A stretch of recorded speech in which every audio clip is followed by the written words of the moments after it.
Bihar board का result जल्द जारी होने वाला है और हम आपको बता दें कि रक्सौल की बेटी जो है इस बार टॉप 10 बनने वाली है, क्योंकि इस बार जो रिजल्ट आएगा उसके वेरिफिकेशन के लिए बिहार की बेटी जो है रक्सौल की गुनगुन, उसका वेरिफिकेशन हुआ जिसमें इनके जो है इंटरव्यू हुआ है और उस इंटरव्यू के माध्यम से हो सकता है कि इस साल आने वाले जो रिजल्ट है उसमें टॉप 10 में इनका नाम हो सकता है। लेकिन क्या वाकई में होगा या नहीं होगा, क्या वो खुशखबरी रक्सौल के लोगों को जानने को मिलेगा या नहीं मिलेगा, आइए हम इनसे पूछेंगे। और इंटरव्यू में क्या क्या सवाल हुए और कैसे टॉपर का वेरिफिकेशन होता है, इस वीडियो के माध्यम से आप भी देखिएगा, तो पूरा जरूर वीडियो देखिएगा, खासकर अगर आप स्टूडेंट हैं तो। गुनगुन जी, आपका स्वागत है। बहुत बहुत धन्यवाद। कैसा गया इंटरव्यू? बहुत अच्छा गया। बहुत सारे बच्चा बोलता है कि टॉपर का जो वेरिफिकेशन होता है उसमें बहुत हार्ड सवाल पूछे जाते हैं। नहीं, ऐसी कोई बात नहीं है, वो सब बच्चों के बस बहकाने के लिए होती है। बहुत अच्छे सवाल पूछे जाते हैं और वहाँ का बिहेवियर भी बहुत अच्छा होता है, कोई डरने वाली बात भी नहीं होती है। हमारे दर्शकों को बताइए कि आपका कौन सा सब्जेक्ट है? हमारा स्ट्रीम तो कॉमर्स है, हम कॉमर्स से हैं। कॉमर्स से है जी। तो क्या क्या सवाल आपसे पूछा गया, कुछ दर्शकों को बताइए। जैसे हम हिंदी में पूछते हैं तो हिंदी में हम गए टीचर के पास, तो वो लोग सबसे पहले मेरा कॉपी देखें। कॉपी देखने के बाद उन्होंने बोला कि आपने क्या इसे लिखा था, क्या निबंध लिखा था आपने हिंदी के कॉपी में। तो मैंने बोला पर्यावरण पे, तो उन्होंने उस पर लिखवाया हमने के लिए राइटिंग मैचिंग करने के लिए। उसके बाद उन्होंने पूछा कि आपने हिंदी के विषय में बहुत सारे मतलब चैप्टर पढ़े होंगे, तो उसमें कितनी कहानियाँ आपने पढ़ी। तो हमने कहानियों के नाम बताएं और उन्होंने पूछा कि कहानी क्या है, कविता क्या है, और लेखक के बारे में पूछा हिंदी में। बस। कितने लोग इंटरव्यू ले रहे थे? टीचर्स तो बहुत बैठे हुए थे, लेकिन हमें बारी बारी एक एक टीचर के पास ले जाया जा रहा था। और सब सब्जेक्ट्स के अलग अलग टीचर सिंगल थे। डर लग रहा था कि नहीं, कि जब इतने सारे शिक्षक जो है एक साथ बैठकर आपसे इंटरव्यू ले रहे थे और आप वहाँ अकेली होंगी? ऐसा तो मतलब जाते टाइम थोड़ी बहुत हिचकिचाहट थी, बट वहाँ पे जाने के बाद उन्होंने जैसा ट्रीट किया, उन्होंने एकदम फ्रेंडली बिहेवियर किया, तो मुझे धीरे धीरे वहाँ का माहौल समझ में आ गया, तो मुझे डर नहीं लगा। मैंने अच्छे से प्रश्न का उत्तर अभी तक देखा जाए रक्सौल में कोई ऐसा बच्चा नहीं है जो पूरे बिहार लेवल पर टॉप किया हो। आपका नाम उसमें शामिल होगा या नहीं होगा? आप वो कीर्तिमान लिखेंगी या नहीं लिखेंगी? हमने अपनी तरफ से पूरी कोशिश की, परीक्षकों और संतुष्ट करने की पूरी कोशिश की, और हमें लगता है वो संतुष्ट भी हुए होंगे हमारे उत्तर से। तो हमें जहाँ तक लगता है कि हमने तरफ से पूरी कोशिश की और हो सके तो मेरा आ भी सकता है। क्या लगता है आपकी बिटिया रानी इस बार जो है पूरे बिहार में नाम करेगी कि नहीं आपका? जरूर, विश्वास तो है। विश्वास है। ईश्वर क्या चाहते हैं, हाँ। समय आने तो पर। एक चीज है, टॉपर जो है वेरिफिकेशन के लिए गई थी, क्या ये घर पे भी पढ़ाई करती थी या सिर्फ मोबाइल वगैरह में लगा रहना? नहीं नहीं, ये तो इतना पढ़ाई करती थी कि इसके पढ़ाई से हम थोड़ा ये हो जाते थे कि थोड़ा घूम फिर लो, माइंड फ्रेश कर लो, ये थोड़ा शरीर का भी राहत मिल जाएगा, इसको बोलते थे। नहीं, पढ़ाई तो बहुत मेहनत से करती मेहनत थी। से पढ़ाई की है। पिताजी से जानना चाहेंगे, क्या लगता है बिटिया रानी नाम करेगी? एकदम भरोसा है? पूरा पूरा भरोसा है। कैसे भरोसा है?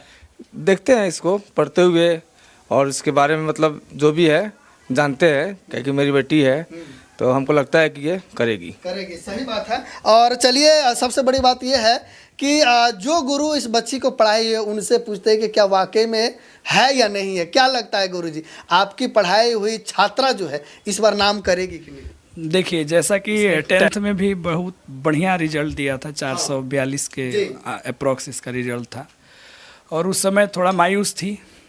तो हमने कहा कि ये जो मायूसी की आग है उसको जलते रहने दो, 12th में इसका बदला लिया जाएगा। और 12th में कुछ परेशानियां आई तो एक गार्जियन के रूप में हमने पूरा इसका सपोर्ट करा।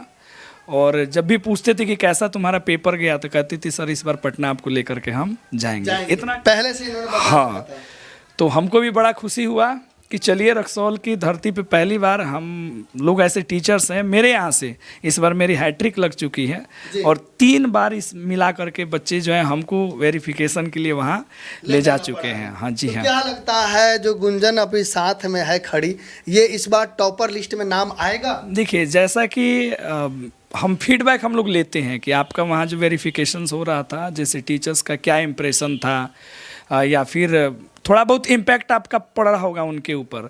तो जैसा कि मैंने इसका फीडबैक लिया वो बेहतरीन लगा, और बाकी और भी बिहार के बड़े बड़े टीचर्स वहाँ थे, उन्होंने भी इसको देखा। वहाँ पे बहुत सारे मीडिया को ये दे रही थी जब इंटरव्यू अपना, तो उन्होंने भी ये अनुमान लगाया कि पॉसिबिलिटी है ज़्यादा से ज़्यादा कि इसका रैंक जो है टॉप 10 के अंदर में आ सकता है।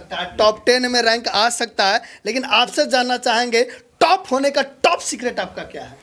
टॉप होने का टॉप सीक्रेट कुछ भी नहीं होता है, बस अपने पे कॉन्फिडेंस होना चाहिए और मन लगा के पढ़ाई करनी चाहिए, और अपने पेरेंट्स को देखना चाहिए, टीचर्स को देखने चाहिए वो कितनी मेहनत कर रहे हैं आप पे, और उसके बाद जो आपको प्राउड फील होता है वो बहुत बहुत बहुत ज़्यादा होता है। उसके बाद आपकी सारी मेहनत छुप जाती है, वो सब कुछ मैटर नहीं करता है, बस आपको जो खुशी मिलती है वो लाखों में एक होती है। टॉप होने के लिए गुनगुन कितने घंटा पढ़ाई करते थे?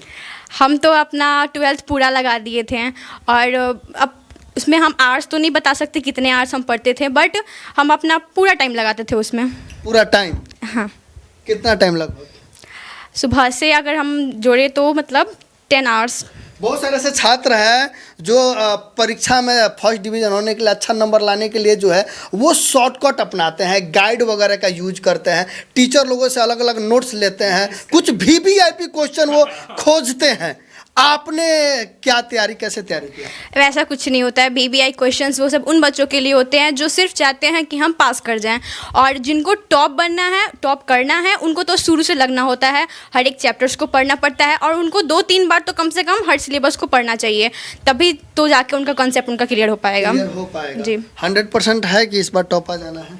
100% नहीं कर सकते हैं, बट हम मेरी तरफ से पूरी मैंने कोशिश की, अब बाकी देखा जाए रिजल्ट आता है। चलिए, रक्सौल की बेटिया गुनगुन ने तो पूरी कोशिश की है टॉप आने का। अब ये देखना है कि जब इंटर का रिजल्ट आएगा तो क्या वाकई में रक्सौल का बच्चा जो है इस बार नाम करेगा या नहीं करेगा। आप जितने भी छात्र हैं इस वीडियो को ज़्यादा से ज़्यादा शेयर कीजिए, और एक बार फिर से पूरा वीडियो जरूर देखिएगा, क्योंकि ये आपके भविष्य के लिए बहुत ही अच्छा साबित होने वाला है। बाकी हमारा प्रयास आपको कैसा लगा कमेंट करके जरूर बताइएगा।